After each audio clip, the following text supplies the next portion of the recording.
Este es el lugar que dio origen a toda una ciudad y se trata del ingenio azucarero de Los Mochis, fundado a principios del siglo XX, donde a día de hoy permanece en total abandono. Hoy solo quedan ruinas, estructuras oxidadas, pasillos abandonados y una historia enterrada entre el polvo y el olvido. En este video vamos a explorarlo completamente por dentro, así como conociendo su historia y el problema que se enfrenta hasta el día de hoy. Ex trabajadores peleando por los terrenos valuados en más de 100 millones de pesos. Hola amigos, ¿cómo están? El día de hoy me encuentro bastante emocionado porque me encuentro en esta fábrica abandonada. Gente de aquí de Los Mochis conoce muy bien que es el ingenio azucarero. Ya tengo mucho tiempo queriendo venir a este lugar. Los meses que he esperado, lo que ha pasado, hay muchos problemas legales de por medio, ex trabajadores que no recibieron sus liquidaciones, sus sueldos. Por eso estaba un poco complicado entrar. Conseguimos el permiso, aquí estamos las cosas legales, las cosas bien hechas. Va a estar muy interesante, así que vamos. Mucha gente ve este lugar como simples ruinas, pero en realidad si no fuera por este lugar, Mochis ni existiera, ya que gracias a este lugar fue el motor económico de la ciudad. Realmente Mochis existió, se fundó oficialmente gracias al ingenio azucarero. Ahorita vamos a ir viéndolo un poquito más adelante. Podemos ver que aproximadamente 3 terrenos cuentan con letreros de propiedad privada. Este lugar cerró principalmente por problemas económicos, básicamente quebró y muchos de sus ex trabajadores nunca recibieron un sueldo ni liquidados. Entonces los ex trabajadores pelean los terrenos de este lugar. Imagínense, es una guerra que tienen por los terrenos de aproximadamente 14, 15 años. Para irnos un poco a los orígenes de esta mega empresa, esta fábrica, tenemos que irnos más o menos a 1872, cuando una persona llamada Albert Owen vino aquí al Valle del Fuerte y a la Bahía de Uvira para desarrollar una empresa ferroviaria y lo encontró el puerto exacto, que hoy en día es el puerto de Topolobampo. Y él tenía un compañero que era Benjamin Johnston. Esta persona es clave en todo este lugar porque esta es la persona que fundó esta empresa y la ciudad de Los Mochis. Imagínense, no es cualquier cosa. Ya traído Johnston por el proyecto de Albert Owen, él se asoció con Zacarías Ochoa en la villa de Ahome. Ahí existía un ingenio que se llamaba El Águila. Fue en 1892 cuando Johnston con Zacarías Ochoa tuvieron la primera zafra allá en el ingenio del Águila. Aproximadamente en 1901, Johnston pone la primera piedra. El primer nombre de este lugar era Sinaloa Sugar Company. Me parece, la verdad, impresionante estar aquí adentro. Está muy fuerte el olor de azúcar. Sigue el olor de azúcar vivo en este lugar.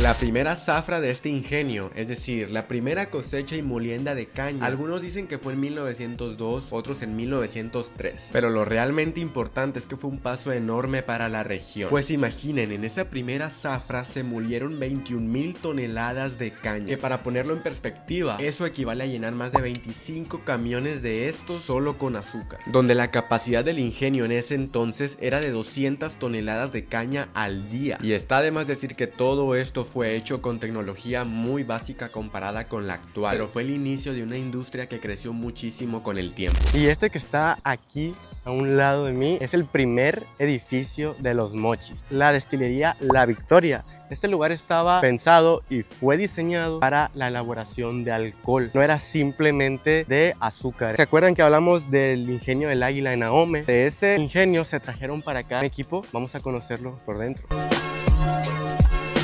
Y justo aquí era donde después de exprimir la caña para hacer azúcar, usaban el jugo que sobraba, llamado melaza, y lo dejaban fermentar con levadura. Eso se convertía en alcohol y luego lo destilaban con calor para separar el licor. Pero aquí es donde va a entrar la fundación de Los Mochis. Se cuenta que el alcohol aquí era vendido en latas de 20 litros. Cuando empezaron a hacer alcohol, la misma alcoholización de los trabajadores ocasionaba muchos conflictos. Estamos hablando de principios de 1900. Aquí se alcoholizaba y generaba muchos problemas. Por eso que Johnston en aquel tiempo fue a Culiacán con el entonces gobernador de Sinaloa, Francisco Cañedo. Le informó, hey, ¿sabes qué? La verdad, no había autoridad. Aquí Mochis no era oficialmente una alcaldía. Le explica la situación de que se sale de control y le pide autoridades. Fue el 8 de abril que se firma un decreto y se nombra a Los Mochis y el puerto de Topolobampo como alcaldía. Pero fue el 30 de abril de 1903 que ya se hizo oficial. Obviamente estos son rumores, ¿no? Pero se habla de que en esta destilería, en este edificio precisamente, se encuentra un túnel secreto. Por órdenes del gobierno se ordenó cerrar aquí. Pues empezaron, dice la leyenda, a exportar alcohol de manera clandestina. Se supone que en este edificio donde se producía el alcohol hay un túnel que conducía al otro lado del Canal 5. Para la gente que es de aquí de Mochis, es donde está el Boulevard Rosales, el lado de la entrada del Parque Sinaloa, ya que ahí era la casa grande del fundador de los Mochis, y este se exportaba para llevarlo a Estados Unidos. Estamos hablando de la ley seca en los años de 1920, que aunque no sea algo confirmado, no deja de ser muy interesante.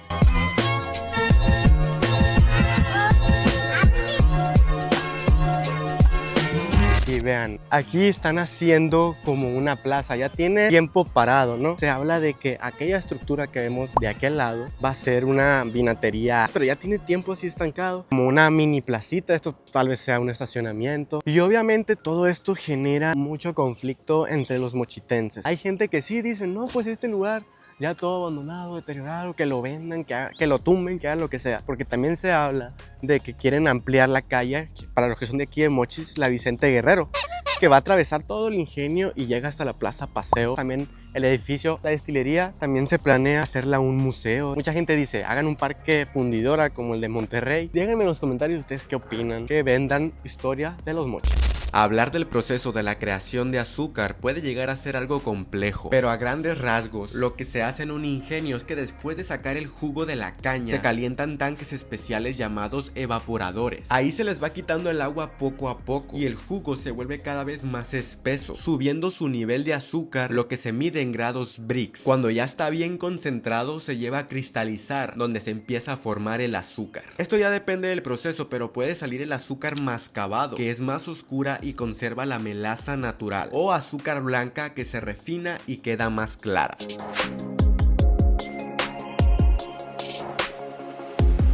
Vean aquí la cantidad de tapas, como un armario, teléfono, una computadora. Mira, aquí me llama la atención que hay como muchos, hay muebles, algunos de los cascos de los obreros. Aquí no hay acceso a este lugar, está totalmente cuidado. Incluso allá había un cuadro así como de arte, un carrito de niños. Aquí está un monumento de la Virgen María. En el 2002, zafra número 100. A este que está atrás de mí es el pitón más grande de los Mochis. Esta estructura mide aproximadamente 56.5 metros y solamente ha sufrido un daño, que es el que está en la parte de arriba, que se usaba como andamio para darle mantenimiento. Se habla de aquí enterrar al fundador de los Mochis, Benjamin Johnston, ya que este señor falleció cuando estaba en Hong Kong, allá en China, y está sepultado justamente en el cementerio allá en China. Y fue el 9 de marzo de 1937 cuando los Mochis escuchó el silbato. La gente ya estaba muy acostumbrada a escuchar el silbato de aquí y la gente ya sabía que era esa hora. Igualmente en el cambio de turno el silbato otra vez sonaba y la gente decía, ah, ya son tal hora. Pero el 9 de marzo de 1937 el silbato de aquí del ingenio pitó por más tiempo de lo normal y ya la gente sentía que eso no estaba bien, y fue por la noticia de que el fundador de los Mochis, Benjamin Johnston, había fallecido. Los trabajadores dejaron de laborar por más de una hora en muestra de dolor por la partida de un hombre que para bien o mal lo había cambiado todo. Y no era para menos, ya que en 1927 el ingenio no solo molía la caña, era dueño de prácticamente todo. Daba luz, agua, teléfono, hielo, incluso los servicios de limpieza de la ciudad. Johnston no solo había traído una fábrica, había creado una ciudad a su manera. Y un día los Mochis completos se detuvo solo por él. El declive del ingenio azucarero se podría decir que sucedió cuando los inversionistas norteamericanos se retiraron del proyecto, pero fue más o menos ahí en 1961 cuando el empresario Aaron Saenz le compró la mayoría de las acciones a los norteamericanos de aquí del ingenio azucarero. Y se podría decir que ahí en 1961, bajo Aaron Saenz, el ingenio azucarero volvió a renacer, tuvo una época increíble, debido a que se instaló otro grupo de molinos para exprimir más caña al mismo tiempo. ¿Y qué pasó con esto? Pues tan solo 2 años después rompieron récord. Molieron casi 2 millones de toneladas de caña y produjeron más de 140,000 toneladas de azúcar, suficiente para llenar unos 4,500 camiones de carga. Y la época dorada terminó cuando el grupo Saenz se retiró del ingenio azucarero y se lo dejó al gobierno federal. Y desde ese momento el gobierno federal lo empezó a administrar, pero luego se lo pasaba a otros empresarios, volvía al gobierno Y ahí se hizo un desmadre, la verdad. Cuando estaba de gobernador, Maloba compró un terreno aquí como de unos 3 hectáreas con un valor de 90 millones de pesos. Para que resuelvan el problema que tienen con los cañicultores y con los trabajadores del ingenio. Y el fin del ingenio azucarero llegó en agosto del 2014, cuando el silbato sonó por última vez. Ya en 2009 se había anunciado el cierre definitivo, pero tardó 5 años en llegar la última zafra. Y cuando por fin ocurrió, fue como si se apagara el corazón de los mochis.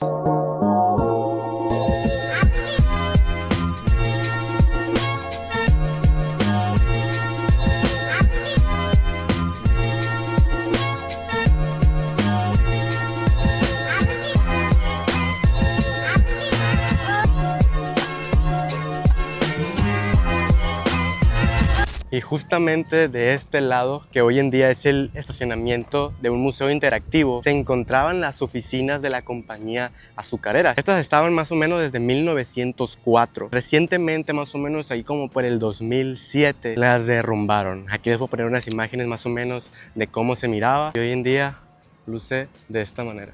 No se imaginan las ganas que yo tenía de conocer este lugar por dentro. Espero que hayan aprendido algo. La verdad me encantó que aunque ya este lugar esté abandonado y ya no vivamos de la caña de azúcar, esta deja una huella histórica. No olvides suscribirte y dejar tu like a este video para estar pendiente de los demás videos. Muchas gracias y esto fue de Mochis para el Mundo.